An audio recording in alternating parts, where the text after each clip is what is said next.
بسم اللہ الرحمن الرحیم۔ شروع کرتی ہوں اللہ کے نام سے جو نہایت رحم کرنے والا ہے۔ حضرت محمد صلی اللہ علیہ وآلہ وسلم کی معراج مبارک۔ ایک روایت میں ہے کہ جب رسول خدا صلی اللہ علیہ وآلہ وسلم کی عمر 50 برس 3 مہینے تک پہنچی، تب حضرت محمد صلی اللہ علیہ وسلم کو معراج ہوا، اور شب معراج میں چوتھی مرتبہ حضرت محمد صلی اللہ علیہ وآلہ وسلم کا سینہ مبارک چاک کیا گیا تاکہ دل مبارک میں یاقوت پوست کر دیا جائے تاکہ آسانی سے عالم ملکوت کی سیر کر سکیں، تجلیات الہی کو دیکھ سکیں، اور ماہ رجب کی 7ویں تاریخ میں درگاہ الہی سے جبرائیل علیہ السلام کو یہ حکم ہوا، وہ رضوان سے کہے کہ بیشت کی افزائش کریں، اور حور غلمان سے کہو کہ وہ اپنے تن زینت اور زینت سے آراستہ کریں، اور ملائکہ سے کہو کہ جو کہ قبروں میں عذاب کرنے والے ہیں، آج کی شب عذاب قبر سے اپنا ہاتھ اٹھا لیں، اور مالک درگاہ دوزخ کو کہو کہ دوزخ کی آگ بجھا دیں۔ یہ حکم حضرت جبرائیل علیہ السلام نے اپنے پروردگار کا لے کر رضوان اور حور غلمان اور ملائکہ عذاب کو اور مالک دوزخ کو پہنچا دیا۔ رسول خدا صلی اللہ علیہ وآلہ وسلم نے فرمایا، میں درمیانی خاتم کے سوار تھا، اچانک جبرائیل اور میکائیل علیہ السلام نے آ کر مجھ کو اٹھایا اور سینے سے ناف تک چیر کر دل میرا نکالا، اور ایک سونے کی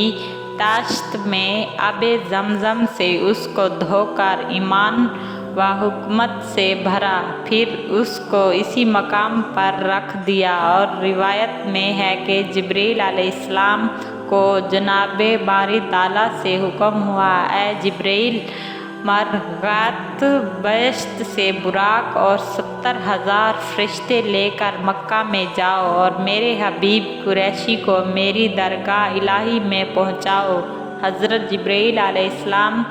جب ارشاد فرمائے، اللہ تعالیٰ کے براق اور 70,000 فرشتے لے کر حضرت ام ہانیہ کے گھر میں جو جوہرہ حضرت علی کی تھی پہنچے، رسول خدا صلی اللہ علیہ وآلہ وسلم فرماتے ہیں، اسی شب کو ام ہانیہ کے گھر کے بعد نماز عشاء کے سوار تھا کہ جبرائیل علیہ السلام نے آ کر مجھ کو نیند سے اٹھایا، اور وہ کہتے تھے، اے حبیب مقبول، اٹھو، آج شب آپ کی معراج ہے۔ ان کے اٹھانے سے میں اپنی نیند سے بیدار ہوا تو مجھ کو آب زمزم کے کنویں کے پاس لے گئے اور آب زمزم سے وضو کرایا، 2 رکعت نماز پڑھائی، آ کر مسجد کے دروازے پر لایا تو وہاں میں نے ایک براق کھڑا ہوا دیکھا، ایسا کہ وہ گدھے سے بڑھ کر بڑا اور خنجر سے چھوٹا، اور منہ اس کا ماتھے آدمی کے تھا، اور سرینے اس کے ماتھے گھوڑے کے تھے، اور پاؤں اس کے ماتھے دہشت کے سینے، اور اس کا ماتھا شیر کے، اور دونوں پروں اس کے ماتھے پروں کے تھے، اور زینے اور لگام اس کی یاقوت اور مردان سے مرصد جڑی ہوئی تھی۔ بس سوار ہونے میں نے ذرا تحمل کیا، بس اسی وقت حکم الہی پہنچا، اے جبرائیل علیہ السلام، میرے حبیب سے پوچھو کہ توفیق کرنے کا کیا سبب ہے۔ تب رسول خدا صلی اللہ علیہ وآلہ وسلم نے فرمایا، اے جبرائیل، آج مجھ کو اللہ تعالیٰ نے اس نعمت عظمت سے سرفراز فرمایا اور میری سواری کو براق پہنچایا، لیکن اس میں اندیشہ میں ہوں، قیامت کے دن